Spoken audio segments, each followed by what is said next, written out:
Praise the lord. యేసుక్రీస్తు నామములో మీ అందరికీ వందనాలు తెలియజేస్తా ఉన్నాను. ఉదయకాల సమయంలో ప్రతిదినము ప్రభుతో అన్న ఈ కార్యక్రమాన్ని ప్రార్థన చేసుకుని ప్రారంభించుకుందాం. తండ్రి, నీకు వందనాలు, స్తుతులు, స్తోత్రాలు నాయన.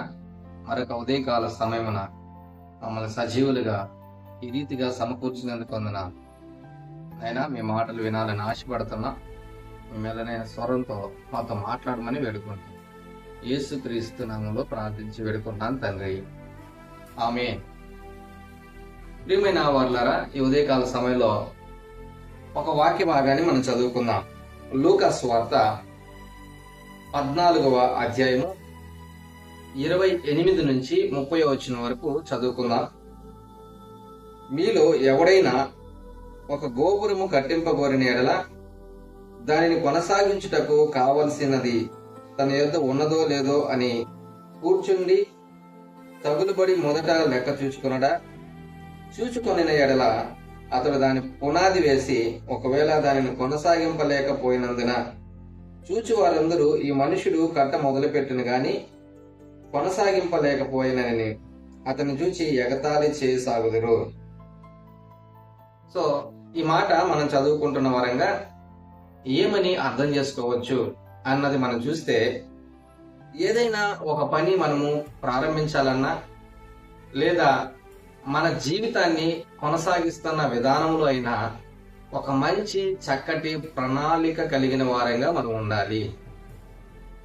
ఒక మంచి ప్రణాళిక కలిగిన వారంగా మనం ఉండాలి. మన కుటుంబ విషయంలో, మన వ్యక్తిగత విషయంలో, సో మనం పనిచేస్తున్న దగ్గర ఎక్కడైనా సరే ఒక ప్రణాళికాబద్ధంగా మనం పని చేయవలసిన వారంగా ఉన్నాం. ఈ మాటలో చెప్పబడుతున్న మాట, ఒక వ్యక్తి గోపురాన్ని కట్టించాలని అనుకుంటా ఉన్నప్పుడు దానికి ఏమేం కావాలో వాటన్నిటిని ముందుగా లెక్కలేసుకుంటాడు. దానికి ఎంత ఇటుక అవుతుంది, ఎంత ఇసుక అవుతుంది, ఎంత సిమెంట్ అవుతుంది, ఎంత ఐరన్ అవుతుంది, కమ్మి కంకర ఎంత అవుతుంది, కూలోళ్ళు ఎంత అవుతారు, ఎంత డబ్బులు ఖర్చు అవుతుంది. సో లెక్కలేసుకుని దాంట్లోకి దిగుతాడు. ఒకవేళ ప్రణాళిక లేకుండా దిగితే ఆ పని మధ్యలో ఆగిపోవచ్చు. తను అనుకున్న దానికన్నా ఎక్కువ ఖర్చు అయిపోయి పని ఆగిపోవచ్చేమో. దాని తర్వాత అక్కడున్న వారందరూ కూడా ఎగతాళి చేస్తారు. మాటలు వింటున్నా ఓ సహోదరుడా, సహోదరి, ప్రణాళిక లేకుండా నీ జీవితం పట్ల ఒక ప్రణాళిక లేకుండా నువ్వు బ్రతుకుతూ ఉన్నట్లయితే ఎగతాళైపోతావు. జాగ్రత్త.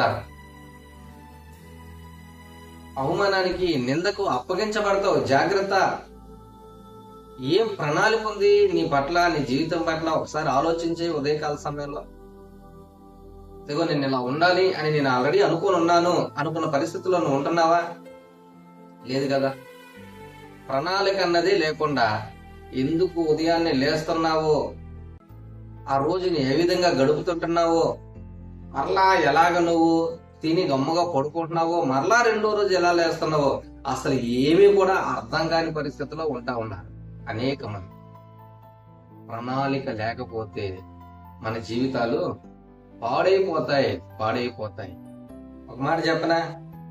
ఏంటి ఆ మాట అంటే, ఒకవేళ నువ్వు ప్రణాళిక వేసుకోవడానికి విఫలము అవుతున్నావు అంటే దానికి చక్కటి మాట, నీవు విఫలం అవ్వడానికి ప్రణాళిక వేసుకుంటున్నట్టంట.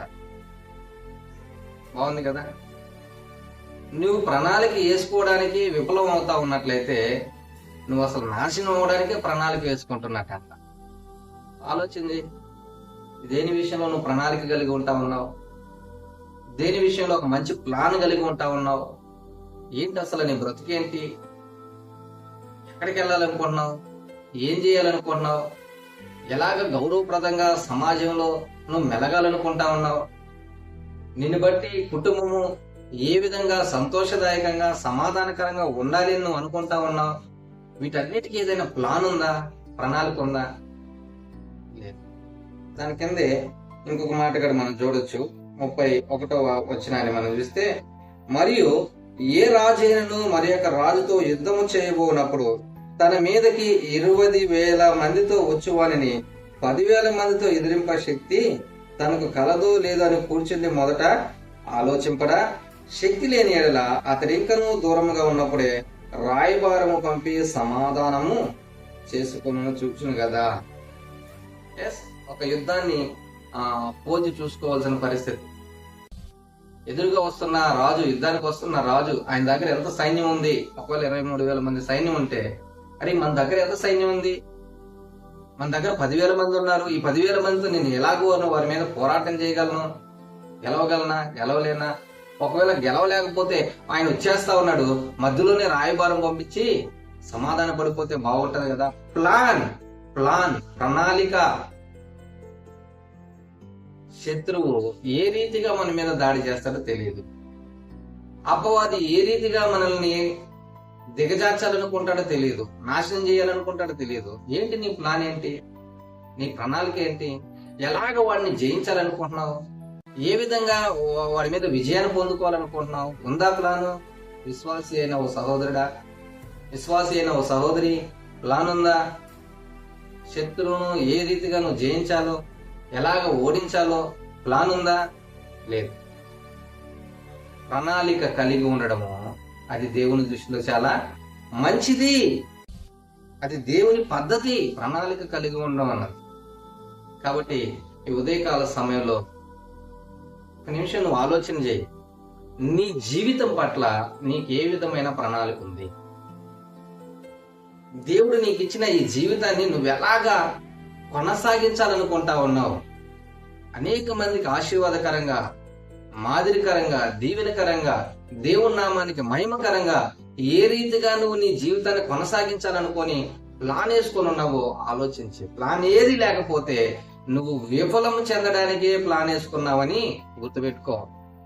నువ్వు నాశనం అవ్వకుండా, విఫలం చెందకుండా నీ జీవితం పట్ల ఒక ఉద్దేశం కలిగిన వాడివై చక్కటి ప్రణాళిక ఈ రోజు నుంచైనా నువ్వు వేసుకొని దానిని బట్టి ప్రార్థనా పూర్వకంగా ముందుకు వెళ్ళవలసిందిగా ప్రభు పేరిట మనం చేస్తా ఉన్నాం. దేవుడి దగ్గర ప్రార్థించి ఆయన సహాయాన్ని పొందుకో. ఆయన నీకు మంచి జ్ఞానాన్ని ఇస్తాడు. నువ్వు ఎలా నడవాలో ఆయన నేర్పిస్తాడు, తెలియజేస్తాడు. మంచి ఆలోచన ఇస్తాడు, మంచి సజెషన్ ఇచ్చి నేను నడిపించే దేవుడిగా ఉంటావునా. తలలు వంచుదాం, ప్రార్థన చేసుకుందాం. పరిశుద్ధులైన తండ్రి, నీకు వందనాలు నాయనా. ఎంతో గొప్ప జీవితాన్ని మీరు మాకు అనుగ్రహించారు. ఆ జీవితాన్ని ఈ లోకంలో ఏ విధమైన ప్రణాళిక లేకుండా ప్రభా ఏదో బ్రతికేస్తున్నాం అన్నట్టుగా మేము బ్రతకకుండా ఒక చక్కటి ప్రణాళిక కలిగిన వారిని, ప్లాన్ కలిగిన వారిని, మీ నామానికి మహిమకరంగా, అనేక మందికి ఆశీర్వాదకరంగా మేము జీవించడానికి సహాయం చేయండి. ఈ రీతిగా ఎవరు ఉండాలని ప్రార్థన చేశారో వారి పట్ల మీరు కృప చూపించి మీరే ఆలోచించి నడిపించమని యేసుక్రీస్తు నామములో ప్రార్థించి వేడుకుంటున్నాను తండ్రి. ఆమేన్. God bless you.